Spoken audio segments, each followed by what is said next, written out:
Harinagar bridge નીચે ટ્રાફિકની સમસ્યા મુદ્દે સામાન્ય સભામાં રજૂઆત કરવામાં આવી। ભારતીય જનતા પાર્ટીના કાઉન્સિલર નીતિન ડોંગા દ્વારા આ રજૂઆત કરવામાં આવી છે કે હરિનગર બ્રિજ નીચે ટ્રાફિકની સમસ્યા રહે છે। અહીંથી પસાર થતા વાહન ચાલકોને ખૂબ જ હાલાકી ભોગવવી પડે છે ને ત્યારે બ્રિજ નીચે આ જે ટ્રાફિકનું સિગ્નલ લગાવવામાં આવ્યું છે તેને હટાવવા માટેની રજૂઆત નીતિન ડોંગાએ કરી છે।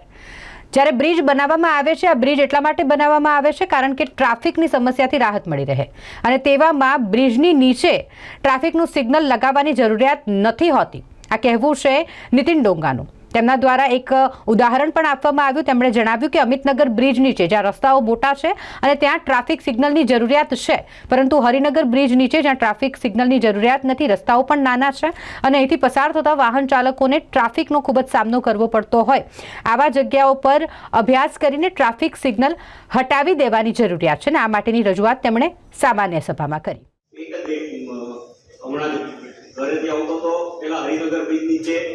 ત્યાર પછી ચકલી સર્કલ નીચે અને ત્યાર પછી જગદીશ વસાણના બ્રિજની નીચે માનનીય મેયરશ્રી આપણે ઓવરબ્રિજ એટલા માટે કરતા હોઈએ છીએ કે ટ્રાફિક જામ ના થાય।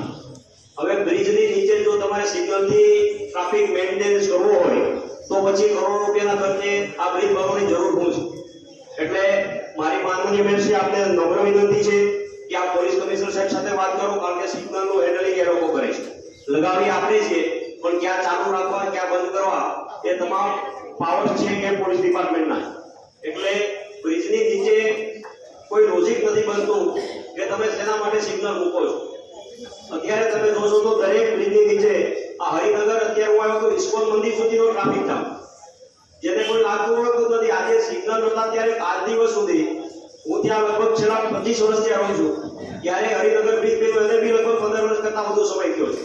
ક્યારેય સિગ્નલ નહોતા ને ક્યારેય ટ્રાફિકમાં ફસાયો નથી। પ્રથમ વખત એવું બન્યું છે કે આજે ઇસ્કોન મંદિર સુધીનો તમારો ટ્રાફિક જામ હતો। તો માનનીય મેયરશ્રી આ ખૂબ ગંભીર વિષય છે। કાલે મનીષભાઈ પણ આ વિષય લીધો હતો। સિગ્નલની ઉપર આપણે 2 મિનિટ ઊભું રહેવું પડે, જ્યાં બ્રિજ છે બ્રિજની નીચે તો ટ્રાફિક સિગ્નલની જરૂરિયાત જ શું છે? જી, આજે મેં એક રજૂઆત કરી હતી કે હરિનગર બ્રિજની નીચે આજે હું નીકળો ત્યારે ક્યારેય ટ્રાફિક જામ નહોતો થતો। પહેલી વખત છેક ઇસ્કોન મંદિર સુધી ટ્રાફિક જામ મેં જોયું તો સિગ્નલો જે ચાલુ કર્યા છે એના લીધે જામ થયું। તો મારી બહુ નમ્ર વિનંતી કમિશનર સાહેબને પણ છે કે જ્યારે આપણે આ ઓવરબ્રિજ શેના માટે કરીએ કે ટ્રાફિક જામ ના થાય। જો તમારે સિગ્નલથી જ મેનેજ કરવું હોય તો કરોડો રૂપિયાના બ્રિજ બનાવવાની જરૂર શું છે? તો બ્રિજની નીચે સિગ્નલ ના હોય, કારણ કે જેટલા બ્રિજ છે એની બાજુમાં સર્વિસ રોડ તો બહુ નાના હોય છે, એટલે એક જ ગાડી ઊભી રહે। હવે 50 ગાડીઓ આવે એટલે એટલી મોટી લાંબી લાઈન થઈ જાય કે સિગ્નલ ખુલે ત્યાં સુધીમાં તમારે 2-3 વખત જ્યારે સિગ્નલ ચાલુ બંધ થાય ત્યારે તમારો વારો આવે। એટલે આનો અભ્યાસ કરવો પડે।